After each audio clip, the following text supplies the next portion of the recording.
Hello दोस्तों, आरो यारो 2023 के इस प्रोग्राम में आपका स्वागत है। और आज आरो यारो 2023 के इस प्रोग्राम के अंतर्गत ये आपकी उत्तर प्रदेश विशेष की 9वीं क्लास है। ठीक है, 8 क्लासेस ऑलरेडी हो चुकी हैं और मैं पूरी उम्मीद करता हूं और आशा भी करता हूं कि आप सभी ने वो क्लासेस बहुत अच्छी तरीके से देख ली होंगी। और अगर नहीं देखी है तो मैं आपको रिक्वेस्ट करता हूं कि पहले आप उन 8 क्लासेस को बहुत अच्छी तरीके से देख लीजिए और फिर इस क्लास को देखिए। ठीक है, बाद बाकी एक चीज और कि ये जो उत्तर प्रदेश की 9वीं क्लास है यह उत्तर प्रदेश विशेष की अंतिम क्लास भी है। और इस क्लास के साथ आपका उत्तर प्रदेश विशेष का आरो यारो 2023 के लिए पूरा सिलेबस खत्म हो जाएगा। तो आप इन 9 क्लासेस को देख लीजिए और फिर उत्तर प्रदेश विशेष के लिए पूरी तरीके से बेफिक्र हो जाइए। ठीक है, और आप फैक्ट्स को याद रखने के लिए इन क्लास को थोड़ा सा रिपीट करके देख लेंगे तो आपको तथ्य बहुत आसानी से याद हो जाएंगे। ठीक है, तो चलिए फिर। और एक चीज और मैं बता दूं टेलीग्राम के बारे में, आप सभी लोग टेलीग्राम से जुड़ना ना भूलें। intellecto.in ऑफिशियल करके टेलीग्राम चैनल है और उस चैनल का लिंक आपको इस वीडियो के डिस्क्रिप्शन बॉक्स में भी मिल जाएगा, तो आप वहां पर भी ज्वाइन कर लें ताकि आपको वीडियो का link, free current affairs, free quiz, बहुत सी चीज़ें और भी जो परीक्षा उपयोगी हैं वो आपको वहाँ पर मिलती रहें। तो फिर इसको स्टार्ट करते हैं। तो यहाँ पर थोड़ा सा देखिए, यहाँ पर है उत्तर प्रदेश के प्रमुख आयोग। आपको भी पता होगा कि बहुत बार जो उत्तर प्रदेश के प्रमुख आयोग हैं उनका स्थापना वर्ष पूछ लिया जाता है, तो वो आपको पता होना चाहिए। तो देखो यहाँ पर उत्तर प्रदेश राज्य पिछड़ा वर्ग आयोग जो है वो 1993 में स्थापित किया गया था। फिर उत्तर प्रदेश अल्पसंख्यक आयोग ये कब स्थापित किया गया था? 1994 में। उसके बाद राज्य मानवाधिकार आयोग ये 2002 में। ठीक है, उसके बाद राज्य सूचना आयोग ये 2005 में स्थापित किया गया था। और राज्य महिला आयोग की बात करें तो ये 2004 में स्थापित किया गया था।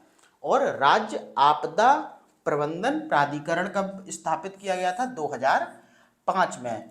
तो ये उत्तर प्रदेश के कुछ प्रमुख आयोग थे जिनसे कि प्रश्न बने हैं उनकी स्थापना वर्ष को लेके। तो इनको आप बहुत अच्छी तरीके से देख लीजिए, बाद बाकी आप इसको एक बार अच्छे से देख लें, बाद बाकी आप इसका स्क्रीनशॉट भी ले सकते हैं। अच्छा, कुछ लोग कमेंट भी करते हैं, मैसेज भी करते हैं टेलीग्राम पे कि इसका पीडीएफ भी हमें दे दिया जाए। देखो, प्राइवेसी इश्यूज की वजह से पीडीएफ तो आपको नहीं मिलेगा। अगर आप चाहें तो हमारे यहाँ से हार्ड कॉपी में नोट्स ऑर्डर कर सकते हैं।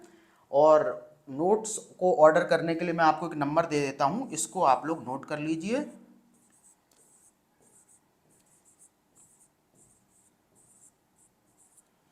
8630246905। इस पर आप कॉल या फिर व्हाट्सएप के थ्रू आप कांटेक्ट करके आरो यारो के पूरे नोट्स को ले सकते हैं। ठीक है, और ये ऐसे नोट्स हैं अगर आपने इनको पढ़ लिया तो फिर आपको किसी भी अन्य किताब को पढ़ने की आवश्यकता नहीं पड़ेगी, ना ही कहीं अन्य स्रोत पर आपको जाना पड़ेगा।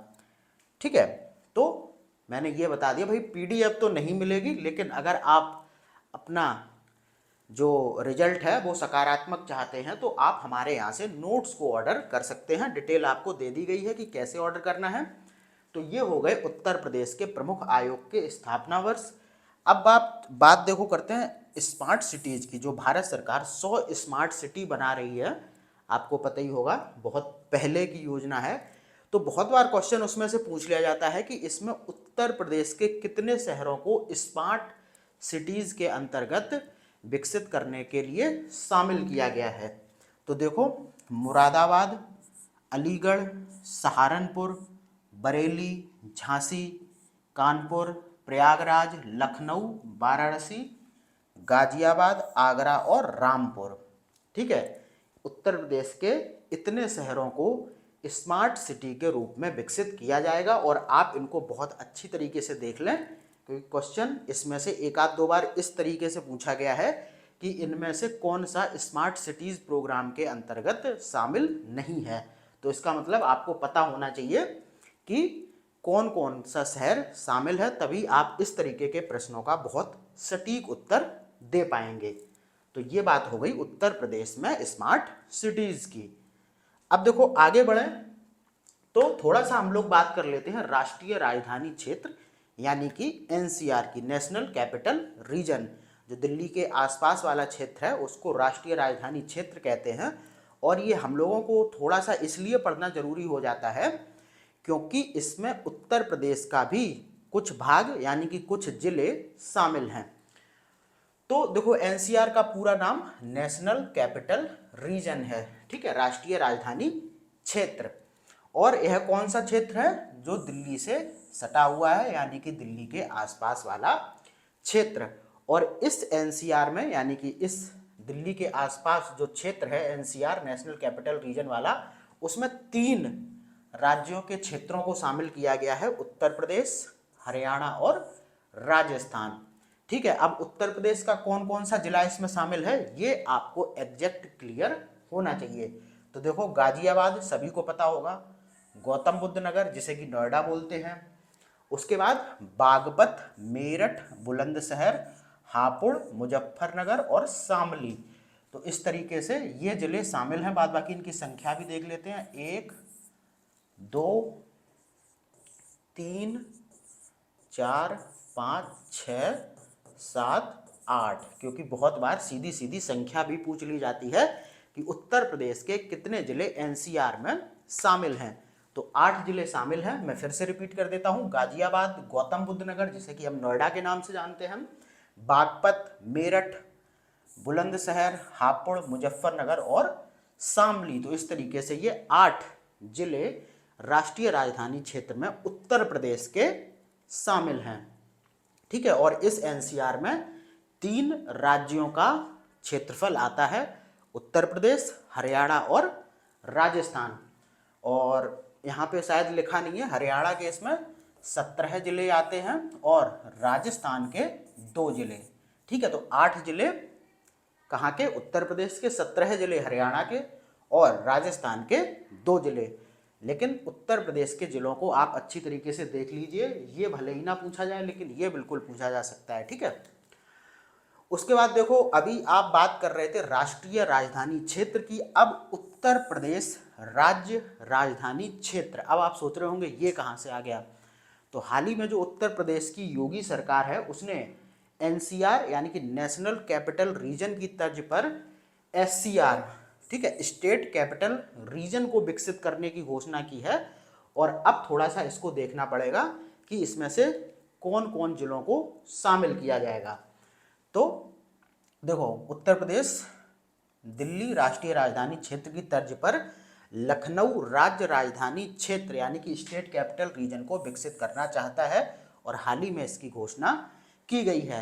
इस स्टेट कैपिटल रीजन में देखो शामिल किसे किसे करने का मतलब प्लान बनाया गया है, तो ये बहुत इंपॉर्टेंट है। किस किस को? लखनऊ तो शामिल हो गई क्योंकि ये तो मेन हो गया। उसके बाद देखो कानपुर, ठीक है, कानपुर देहात। अच्छा, आप लोगों को पता होना चाहिए कानपुर नगर और कानपुर देहात 2 अलग अलग जिले हैं। ठीक है, उन्नाव, रायबरेली, बाराबंकी, सीतापुर और हरदोई, यानी कि इसमें भी कुल 8 जिले शामिल होंगे। ठीक है, कौन कौन से? लखनऊ, कानपुर, कानपुर देहात, उन्नाव, रायबरेली, बाराबंकी, हरदोई और सीतापुर। ठीक है, तो इस तरीके से ये 8 जिले इस राज्य राजधानी क्षेत्र में शामिल किए जाएंगे। और इस पूरे राज्य राजधानी क्षेत्र का जो क्षेत्रफल होगा वो लगभग 34,000 वर्ग किलोमीटर के बराबर होगा। ठीक है, और यहाँ पर आबादी की हम बात कर लें तो लगभग इस क्षेत्र में प्रदेश की 2.9 करोड़ आबादी निवास करेगी, यानी कि इस क्षेत्र में शामिल हो जाएगी। ठीक है, तो 8 जिले, 34,000 वर्ग किलोमीटर का क्षेत्रफल और इस क्षेत्र की जो आबादी होगी वो 2.9 करोड़ के समथिंग होगी। और इसको इसलिए विकसित किया जा रहा है कि इसमें जो क्षेत्र हैं, जैसे कि आप एनसीआर में देखेंगे तो जो एनसीआर में उत्तर प्रदेश के जिले हैं ये बहुत ज़्यादा विकसित हो गए। जैसे आप गाजियाबाद को देखेंगे, बहुत उच्च स्तर पर विकसित हो रहा है, और नोएडा की तो बात ही क्या कहनी, बहुत ज़बरदस्त यहाँ पर विकास कार्य चल रहे हैं। ठीक है, मेरठ को आप देख लो, बुलंदशहर को देख लो, यानी कि एक मेन हब के साथ ये जुड़े हुए हैं, तो यहाँ पर विकास तेजी से होता है। और यही वाला फंडा इस एससीआर वाले क्षेत्र में लगाया जाएगा, और यहाँ पर क्या किया जाएगा कि इन सभी जिलों का तो विकास किया ही जाएगा, साथ ही में प्लान ये है कि लखनऊ और कानपुर को एक विश्व स्तरीय शहर के रूप में विकसित किया जाए। तो ये पूरा हो गया आपका राज्य राजधानी क्षेत्र। आई होप आपको बहुत अच्छी तरीके से चीज़ें समझ में आ रही होंगी। ठीक है, तो हम लोग अब आगे बढ़ते हैं। तो देखो, अब एक और बहुत इंपॉर्टेंट चीज़ आ गई, उत्तर प्रदेश वन स्थिति रिपोर्ट 2021। कब की है ये रिपोर्ट? 2021 की। और आपको पता होना चाहिए कि जो वन स्थिति रिपोर्ट है वो प्रत्येक 2 साल पर जारी की जाती है, तो ये 2021 वाली है। ठीक है, और इसको थोड़ा सा हम देख लेते हैं, क्वेश्चन बहुत बार बन जाता है इससे भी। तो देखो, उत्तर प्रदेश के संदर्भ में सिर्फ यहाँ पर बात की गई है, यहाँ पर हम लोग शेष और जगहों की बात नहीं करेंगे। यहाँ पर हमारा मुख्य फोकस होगा अपना प्रदेश उत्तर प्रदेश। ठीक है, तो चलो, उत्तर प्रदेश का कुल वन क्षेत्रफल कितना है? तो ये है 14,818 वर्ग किलोमीटर। ठीक है, और ये सब बातें कहाँ की हैं? उत्तर प्रदेश वन स्थिति रिपोर्ट के अंतर्गत। ठीक है, ये कोई वर्तमान की बात नहीं है, 2023 की बात मैं नहीं कर रहा हूँ, ये बात है 2021 की, जबकि वन स्थिति रिपोर्ट जारी की गई थी। तो इस रिपोर्ट के अनुसार जो भी चीज़ें हैं वो यहाँ पर दी गई हैं। तो सबसे पहले कुल वन क्षेत्रफल की बात करें तो ये है 14,818 वर्ग किलोमीटर। नोट करिए, बहुत ही इंपॉर्टेंट है। इस 14,818 वर्ग किलोमीटर वन क्षेत्रफल में सघन वनों का जो क्षेत्रफल है वो है 2,627 वर्ग किलोमीटर, और प्रतिशत में इसकी बात की जाए तो ये 1.09%। ठीक है, उसके बाद इसी टोटल 14,818 वर्ग किलोमीटर वन क्षेत्रफल में मध्यम सघन वन तो ये हो गए इतने, और मध्यम वन हैं 4,029 वर्ग किलोमीटर में फैले हुए हैं।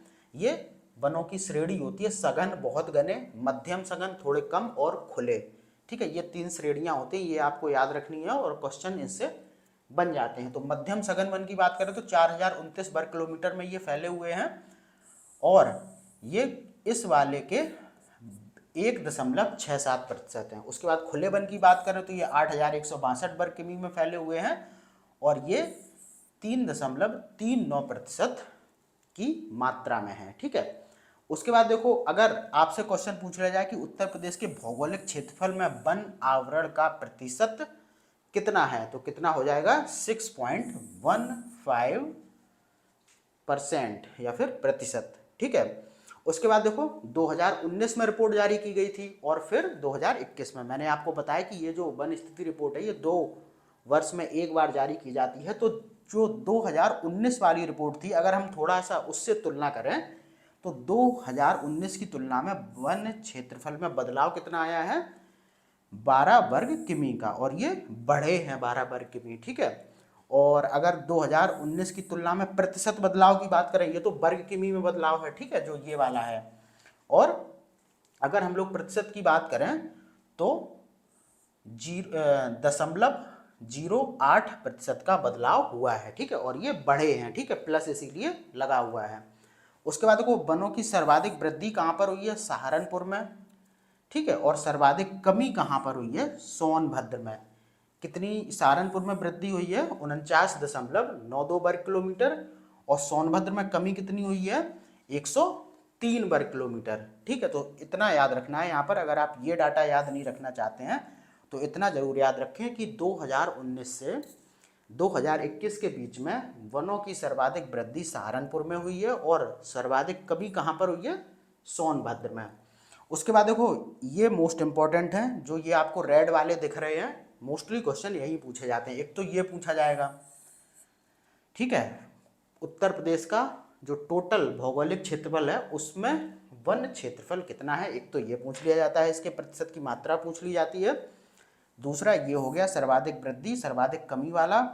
अब देखो ये सबसे ज़्यादा पूछा जाता है कि उत्तर प्रदेश के सर्वाधिक वनावरण क्षेत्रफल वाले जिले, बहुत अच्छी तरीके से देखना। तो सर्वाधिक वनावरण क्षेत्रफल वाले जिले कौन से हैं? सबसे पहले सोनभद्र में सबसे ज़्यादा, उसके बाद लखीमपुर खीरी जिसे बोलते हैं, फिर मिर्ज़ापुर, पीलीभीत और चित्रकूट। उसके बाद देखो उत्तर प्रदेश के न्यूनतम वनावरण क्षेत्रफल वाले जिले, ठीक है, तो सबसे कम वनावरण कहाँ पर है? भदोई में।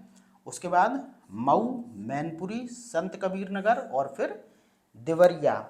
उत्तर प्रदेश के सर्वाधिक वन क्षेत्र प्रतिशत वाले जिले, ठीक है, यानी कि उस जिले के टोटल क्षेत्रफल में वन का प्रतिशत कितना है, ठीक है।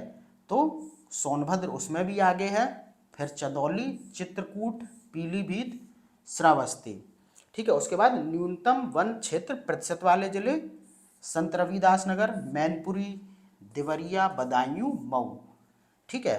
तो ये 4 चीज़ें आपको याद रखनी है। एक तो टोटल क्षेत्रफल के संदर्भ में पूछेगा, ठीक है, और फिर एक क्षेत्र प्रतिशत के रूप में पूछता है। तो आपको ये चीज़ें ध्यान रखनी है कि क्वेश्चन किस संदर्भ में पूछा गया है। उसके बाद देखो एक और बहुत इंपॉर्टेंट फैक्ट है। पहले वनावरण तो इम्पोर्टेंट है ही, बहुत बार कुल वृक्षावरण के संदर्भ में भी प्रश्न पूछ लेता है। तो उत्तर प्रदेश में अगर हम कुल वृक्षावरण की बात करें तो ये है 7,121 वर्ग किलोमीटर, और प्रतिशत की बात करें तो ये है 3.08%। तो इतनी चीज़ें आपको वन स्थिति रिपोर्ट के तहत जाननी जरूरी हैं। आप इनको बहुत अच्छी तरीके से देख लीजिए और इसको लगातार रिवाइज करते रहिए। देखो बिना रिवीजन के कुछ नहीं होने वाला है, मैं आपसे पहले ही कह दे रहा हूँ। आप सोच रहे हो कि अगर मैं एक बार क्लास देख के कोई चीज़ नोट कर लूँगा या फिर पढ़ लूँगा तो वो हमें हमेशा याद रहेगी, ऐसा कुछ नहीं होने वाला है। जब तक कि आप परीक्षा में सफल नहीं हो जाते हैं, आपको प्रैक्टिस और रिवीजन लगातार करना पड़ेगा। और मैं आपसे एक चीज़ और कह दे रहा हूँ बिल्कुल खुली भाषा में कि भाई देखो टेस्ट सीरीज लगाओ, नहीं तो नहीं हो पाएगा। चाहे आप कहीं से भी कोई भी किताब पढ़ लो, कोई भी नोट्स पढ़ लो, विदाउट टेस्ट सीरीज आपका नहीं होना है, ठीक है। चलो तो अब एक इम्पॉर्टेंट टॉपिक और है, वो है उत्तर प्रदेश की जनगणना। और ये किस वर्ष की है? 2011 की, क्योंकि इसके बाद अभी सेंसस जारी नहीं हुआ है। तो ये इस उत्तर प्रदेश विशेष का अंतिम टॉपिक भी है, ठीक है, और यहाँ से क्वेश्चन बनते हैं, आप अभी आपको देखने को मिल सकते हैं। तो सबसे पहले कुल जनसंख्या में उत्तर प्रदेश भारत में सभी को पता है पहले स्थान पर है। और भारत की कुल जनसंख्या का उत्तर प्रदेश की जनसंख्या कितना प्रतिशत है? 16.5%। तो उत्तर प्रदेश जनसंख्या के मामले में पहले स्थान पर है और यहाँ भारत की कुल जनसंख्या का 16.5% निवास करता है। अगर हम लोग विश्व में बात करें, क्योंकि इसकी जनसंख्या इतनी ज़्यादा है कि इसकी तुलना हम लोग वैश्विक स्तर पर भी कर सकते हैं। अब देखो कैसे। अब उत्तर प्रदेश कुल जनसंख्या में उत्तर प्रदेश विश्व में 5वें स्थान पर है, ठीक है, ठीक है, यानी कि सिर्फ 4 ऐसे देश हैं जिनकी जनसंख्या उत्तर प्रदेश से ज़्यादा है। कौन कौन? चीन, भारत खुद में, अमेरिका और इंडोनेशिया। अगर भारत को भी हटा दिया जाए तो सिर्फ चीन, अमेरिका और इंडोनेशिया की ही आबादी उत्तर प्रदेश से ज़्यादा है। तो इतनी ज़्यादा आबादी उत्तर प्रदेश के अंतर्गत रह रही है। तो आपको ध्यान रखना है कि कुल जनसंख्या में उत्तर प्रदेश विश्व में 5वें स्थान पर है और जो 4 अन्य देश हैं वो है चीन, भारत, अमेरिका और इंडोनेशिया, जो कि उत्तर प्रदेश की जनसंख्या से ज़्यादा हैं। उसके बाद देखो उत्तर प्रदेश की कुल जनसंख्या में कुल ग्रामीण जनसंख्या का प्रतिशत कितना है? ठीक है, उत्तर प्रदेश की कुल ग्रामीण जनसंख्या का प्रतिशत कितना है? तो यानी कि जो लोग ग्राम में निवास करते हैं, गांव में, वो है 77.73%। फिर कुल नगरीय जनसंख्या का प्रतिशत कितना है? तो वो है 22.27%। अच्छा, देश के कुल ग्रामीण जनसंख्या में उत्तर प्रदेश पहले स्थान पर है, ये भी आपको याद रखना है। और कुल शहरी जनसंख्या में द्वितीय स्थान पर है, ठीक है, ग्रामीण में पहले पर और शहरी में दूसरे पर। अच्छा, पहले पर कौन है ये आपको ध्यान रखना है, ये महाराष्ट्र है। बाद बाकी जो अन्य राज्यों से संबंधित फैक्ट हैं वो हम भारत की जब संपूर्ण जनगणना भारत के भूगोल के अंतर्गत पढ़ेंगे तो तब हम लोग देख लेंगे। अभी आप सिर्फ उत्तर प्रदेश विशेष तक ही सीमित रहिए, ठीक है। अब देखो देश की कुल शहरी आबादी में उत्तर प्रदेश की प्रतिशतता कितनी है, तो वो है 11.79%। देश की कुल शहरी यानी कि जो देश की कुल शहरी आबादी है, यानी कि देश की कुल आबादी जो शहरों में रहती है उसमें उत्तर प्रदेश की जो प्रतिशतता है वो 11.79% है। देखो यहाँ पर ये चीज़ें आप बहुत अच्छी तरीके से पकड़ना, प्रतिशतता, ठीक है, कुल से देश की कुल, मतलब क्वेश्चन कैसे भी घुमा के पूछा जाता है और अगर आप थोड़ा सा भी फंस गए तो आप ये प्रश्न गलत करके चले आएंगे। तभी आपको चीज़ों को बहुत ही अच्छी तरीके से यहाँ पर देखना है। उसके बाद देखो 2001 से 2011 के दौरान औसत दशकीय व वार्षिक वृद्धि दर, ठीक है। तो 2001 में पहले जनगणना हुई थी, 10 साल पहले। जनगणना आपको पता ही होगा 10 साल में एक बार कराई जाती है भारत में। तो जो 2001 की जनगणना थी और 2011, ठीक है, तो इसके दौरान जो औसत दशकीय वृद्धि थी उत्तर प्रदेश की वो कितनी थी, 20.23%। और वहीं पर वार्षिक वृद्धि की बात करें तो वो थी 1.85%। अच्छा, उत्तर प्रदेश का टोटल जो जनघनत्व है वो कितना है, 829, ठीक है, वर्ग किलोमीटर,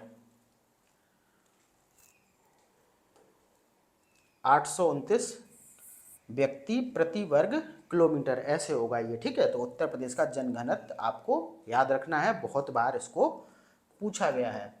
उसके बाद देखो 2001 से 2011 के दौरान जनघनत्व में वृद्धि कितनी हुई है, 139 प्रति व्यक्ति वर्ग किलोमीटर की, ठीक है। उसके बाद देखो सर्वाधिक जनघनत्व वाले जिले कौन कौन से हैं, तो ये है सबसे पहले गाजियाबाद, फिर वाराणसी, फिर लखनऊ और फिर संत रविदास नगर। उसके बाद न्यूनतम जनघनत्व वाले जिलों की बात करें तो ये कौन कौन से हैं, देख लो, ललितपुर, सोनभद्र, हमीरपुर और महोबा।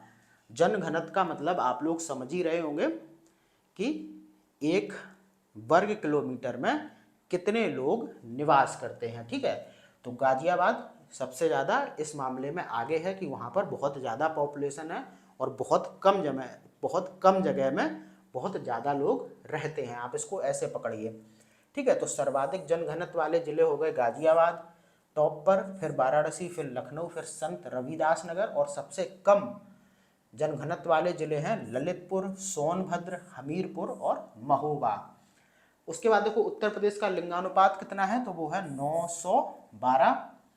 उसके बाद देखो 2001 से 2000, ये डाटा आप याद रखना, ये भी बहुत इंपॉर्टेंट है क्योंकि ये जो सीधी सीधी वाली चीज़ें हैं वो ज़्यादा पूछता है। और 2001 से 2011 के दौरान उत्तर प्रदेश के लिंगानुपात में जो वृद्धि हुई थी वो कितनी हुई थी, 14 की, ठीक है। उसके बाद देखो सर्वाधिक लिंगानुपात वाले जिले, लिंगानुपात आपको पता ही होगा कि मतलब लड़कों पर लड़कियों की संख्या कितनी है, ये तो आपको पता ही होगा, प्रति 1000 लड़कों पर लड़कियों की संख्या कितनी है, इसी को लिंगानुपात बोलते हैं। तो जौनपुर में कितना है, यानी कि सर्वाधिक लिंगानुपात वाले जिलों की हम बात कर रहे हैं, तो जौनपुर में कितना है, 1024, ठीक है। उसके बाद आता है आजमगढ़, फिर देवरिया। 1024 का मतलब है कि जौनपुर में 1000 लड़कों पर 1024 लड़कियां पाई जाती हैं, ठीक है। तो ये बात होती है लिंगानुपात की। तो उत्तर प्रदेश में सर्वाधिक लिंगानुपात वाला जिला कौन सा है, वो है जौनपुर, जो कि है 1024 वहाँ का लिंगानुपात, और फिर है आजमगढ़ और देवरिया। उसके बाद न्यूनतम लिंगानुपात वाले जिलों की अगर हम बात करें तो गौतम बुद्ध नगर यानी कि नोएडा, बागपत और हमीरपुर, ये 3 जिले, 3-3 इसलिए ज़रूरी होता है क्योंकि क्वेश्चन बहुत बार क्रम से लगाने के लिए भी दे देता है और उसमें शीर्ष 3 जिलों की ही बात अक्सर की जाती है, ठीक है। उसके बाद देखो उत्तर प्रदेश का जो शिशु लिंगानुपात है वो है 902। अब देखो साक्षरता दर की बात करें उत्तर प्रदेश की तो वो कितनी है, 67.72%। और 2001 से 2011 के दौरान इसमें कितनी वृद्धि हुई थी, 11.45% की, ठीक है। तो उत्तर प्रदेश की साक्षरता दर बहुत अच्छी तरीके से देख लीजिए, ठीक है। शिशु लिंगानुपात, उत्तर प्रदेश का लिंगानुपात, और अगर आप 3 जिले याद नहीं कर पा रहे हैं तो कम से कम पहला जिला तो आपको बिल्कुल याद होना चाहिए। और अगर क्वेश्चन वन लाइनर के फॉर्म में पूछा गया तब तो पहला ही जिला पूछेगा, नहीं तो फिर अगर उसको घुमाना हुआ तो वो क्रम से लगाने के लिए दे देगा। और अगर उसे बिल्कुल ही आंसर नहीं चाहिए होगा आयोग को, तो फिर वो कहीं से भी कोई जिला उठा के 4 को लगा देगा और पूछ लेगा इनमें से किसका लिंगानुपात सर्वाधिक है या फिर सबसे कम है, तो फिर आंसर देना और कठिन हो जाता है, ठीक है। तो आप चीज़ों को मांग के हिसाब से और अपनी कैपेसिटी के हिसाब से याद रख सकते हैं कि कितना मैक्सिमम मैं याद रख सकता हूँ, ठीक है। और फिर बाद बाकी चीज़ें आपकी प्रैक्टिस पर और आपके रिवीजन पर डिपेंड करेंगी कि आप परीक्षा में कितना अच्छा करेंगे। अब देखो, पुरुष आबादी की अगर हम उत्तर प्रदेश में बात करें तो है 52%, महिलाएं कितनी हैं 48%। पुरुषों की साक्षरता दर की बात करें तो 77.3%। उत्तर प्रदेश में महिला साक्षरता सबसे कम है, किस जिले में, श्रावस्ती में। देखो ये भी फैक्ट बहुत इंपॉर्टेंट है, उत्तर प्रदेश में महिला साक्षरता सबसे कम कहाँ है, श्रावस्ती में। अच्छा, उत्तर प्रदेश में सर्वाधिक दशकीय वृद्धि किस दौरान हुई थी, तो वो हुई थी 1991 से 2001 के बीच में। ये भी बहुत इंपॉर्टेंट है, मैं टिक मार दे रहा हूँ, ये भी पूछा जा चुका है और ये भी। उसके बाद देखो, सर्वाधिक जनसंख्या वाले जिले, तो उत्तर प्रदेश में सर्वाधिक जनसंख्या कहाँ पर है, प्रयागराज में, उसके बाद मुरादाबाद में, फिर गाजियाबाद और फिर आजमगढ़। तो ये 4 जिले आपको एकदम मुंह जवानी रटे होने चाहिए, ये तो बहुत बार पूछे गए हैं, ठीक है। उसके बाद न्यूनतम जनसंख्या वाले जिले भी पूछ लिए जाते हैं, तो उत्तर प्रदेश में सबसे न्यूनतम जनसंख्या वाला जिला महोबा है, उसके बाद चित्रकूट, हमीरपुर और श्रावस्ती, ठीक है। उसके बाद देखो, सर्वाधिक साक्षरता वाले जिले कौन से हैं, तो सर्वाधिक साक्षरता वाला जो जिला है वो है गौतम बुद्ध नगर, ठीक है, फिर कानपुर नगर, औरैया और इटावा, ठीक है। और सबसे कम साक्षरता वाले जिलों की बात करी जाए तो ये हैं श्रावस्ती, बहराइच, बलरामपुर और बदायूं, ठीक है। ये टोटल रटने वाला मैटर है, आप जितना अच्छा रट लेंगे उतना अच्छा आप परीक्षा में कर पाएंगे। उसके बाद देखो, 10 लाख या अधिक जनसंख्या वाले वैधानिक नगर उत्तर प्रदेश में हैं 7, ठीक है। सर्वाधिक व सबसे कम ग्रामीण आबादी वाला जिला, तो सर्वाधिक ग्रामीण आबादी वाला जिला है प्रयागराज और सबसे कम वो है गौतम बुद्ध नगर, ठीक है। गौतम बुद्ध नगर नोएडा हो गया, तो यहाँ पर आप ऐसे याद रख सकते हैं कि गांव यहाँ पर ज़्यादा है ही नहीं, तो सबसे कम ग्रामीण आबादी वाला जिला गौतम बुद्ध नगर और सबसे ज़्यादा प्रयागराज। उसके बाद देखो, सर्वाधिक व सबसे कम शहरी आबादी वाला जिला, ठीक है। तो सर्वाधिक शहरी आबादी कहाँ, गाजियाबाद में, और सबसे कम शहरी आबादी श्रावस्ती में, ठीक है। एससी आबादी के मामले में उत्तर प्रदेश देश में प्रथम स्थान पर है, ये तो आपको पता ही होगा। एससी यानी कि शेड्यूल कास्ट की आबादी के मामले में उत्तर प्रदेश देश में प्रथम स्थान पर है। उसके बाद देखो, सर्वाधिक व सबसे कम एससी आबादी वाला जिला, तो सर्वाधिक एससी आबादी कहाँ, सीतापुर में, और सबसे कम बागपत में। उसके बाद सर्वाधिक व सबसे कम एसटी आबादी, ठीक है, एसटी यानी कि शेड्यूल ट्राइब, तो जो जनजातियां होती हैं वो इसमें शामिल की जाती हैं, तो सोनभद्र में सबसे ज़्यादा एसटी आबादी और बागपत में सबसे कम एसटी आबादी। बाद बाकी उत्तर प्रदेश में अल्पसंख्यक समुदायों की अगर हम जनसंख्या की बात करें तो मुस्लिम सबसे ज़्यादा हैं, फिर हैं सिख, उसके बाद बौद्ध और फिर ईसाई। तो ये उत्तर प्रदेश में अल्पसंख्यक जनसंख्या की बात हो गई। उसके बाद आपको ये तो पता ही होगा कि सर्वाधिक मुस्लिम आबादी वाला राज्य उत्तर प्रदेश ही है। उसके बाद देखो, उत्तर प्रदेश का देश की कुल स्लम, जो झोपड़पट्टी होती है उसको स्लम बोलते हैं, तो उत्तर प्रदेश देश की कुल स्लम आबादी में चौथा स्थान रखता है, और सबसे ज़्यादा स्लम आबादी होती है महाराष्ट्र में, फिर आंध्र प्रदेश में, फिर बंगाल में, और उसके बाद अपना उत्तर प्रदेश चौथे नंबर पर आ जाता है। उसके बाद देख लो, राज्यों की बात कर ली, अब करते हैं उत्तर प्रदेश के सर्वाधिक स्लम आबादी वाले नगरों की, ठीक है। तो उत्तर प्रदेश में सबसे ज़्यादा स्लम आबादी वाला जो नगर है वो है मेरठ, उसके बाद आगरा, फिर कानपुर, फिर लखनऊ। ठीक है, तो ये बात हो गई उत्तर प्रदेश के सर्वाधिक स्लम आबादी वाले नगरों की। उसके बाद उत्तर प्रदेश में नगरीकरण की बात करें तो ये कितना है, उत्तर प्रदेश में नगरीकरण 22.3%।